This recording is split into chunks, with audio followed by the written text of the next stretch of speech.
Good morning student. इससे पहले वाले वीडियो में मैंने आपको बता दिया था कि जो एवरेस्ट मेरी शिखर यात्रा बेचंद्रीपाल जब एवरेस्ट की तरफ निकलती है तो उसके बारे में बता दिया था। हम चलते हैं। जब हम 26 मार्च को पेरिस पेरिस पहुँचे, हमें इस स्खलन के कारण हुई एक शेरपा कुली की मृत्यु का दुखद समाचार मिला। बेचंद्रपाल कह रही है कि जब हम 26 मार्च को पेरिस पहुँचे तो हमें हिमस्खलन का मतलब होता है बर्फ़ का पिघलना या बर्फ़ का खिसलना। तो उसके कारण एक जो शेरपा कुली था उसकी मृत्यु का उनको एक दुख भरा समाचार मिला।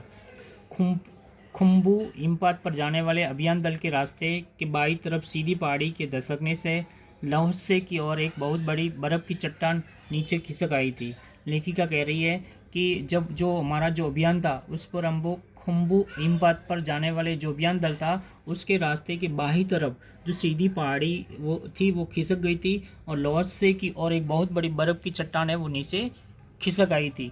16 शेरपा कुलियों के दल में से एक की वहाँ पर क्या हो गई थी, मृत्यु हो गई थी और बाकी जो 4 थे वो क्या हो गए थे, इंजर्ड हो गए थे, घायल हो गए थे। इस समाचार के कारण अभियान दल के सदस्यों के चेहरे पर छाए अवसाद को देखकर हमारे नेता कर्नल खुल्लर ने स्पष्ट किया कि एवरेस्ट जैसे महान अभियान में खतरों को और कभी कभी तो मृत्यु भी आदमी को सहज भाव से स्वीकार करनी चाहिए। लेखिका कह रही है कि ये जो समाचार था, ये जो आगे की जो न्यूज़ थी, उसके कारण जितने भी जो अभियान का मतलब होता है एक मिशन था, उसके जितने भी दल के जो मेंबर थे उसके चेहरों पर क्या आ गई, एक उदासी जा गई। अवसाद का मतलब होता है उदासी आ गई थी। और उसको देख करके जो हमारे नेता थे जिसका नाम है कर्नल खुल्लर, उन्होंने स्पष्ट कर दिया था कि जो एवरेस्ट जैसे जो महान अभियान है उस पर आपको खतरों का सामना करना ही पड़ेगा और ऐसे खतरों में कभी कभी मृत्यु भी आदमी को सहज भाव से हमें क्या कर लेनी चाहिए, स्वीकार करनी चाहिए।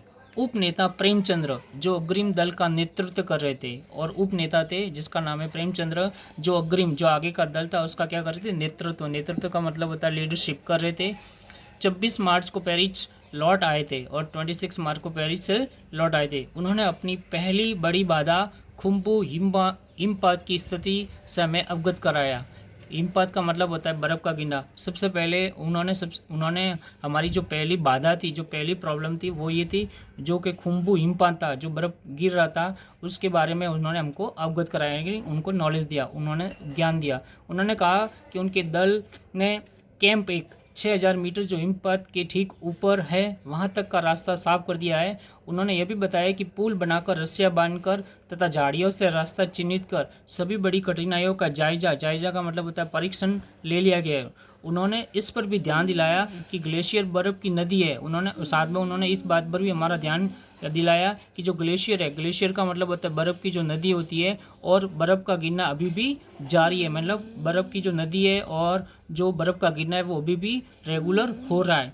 हिमपात में अनियमित और अनिश्चित बदलाव के कारण अभी तक के किए गए सभी काम व्यर्थ हो सकते हैं। अनियमित का मतलब होता है नियम विरुद्ध और अनिश्चित का मतलब होता है कोई निश्चित नहीं था। वो आगे लिखते हैं कि हिमपात से जो बर्फ़ का गिरना है उससे नियम के विरुद्ध या और अनिश्चित बदलाव के कारण अभी तक के किए हुए जितने भी जो कार्य है, जो हमारे द्वारा कार्य किए गए, वो सभी काम क्या हो सकते हैं, व्यर्थ हो सकते हैं और हमें रास्ता खोलने का काम दोबारा करना पड़ सकता है। मतलब वही जो पूरा ये होगा तो रास्ते पर बर्फ़ आ जाएगी, बर्फ़ की नदियाँ ग्लेशियर पर हो जाएंगे, तो जितने भी काम किए वो सभी व्यर्थ हो जाएंगे और साथ में जो हमें रास्ता खोलने का काम दोबारा करना पड़ सकता है।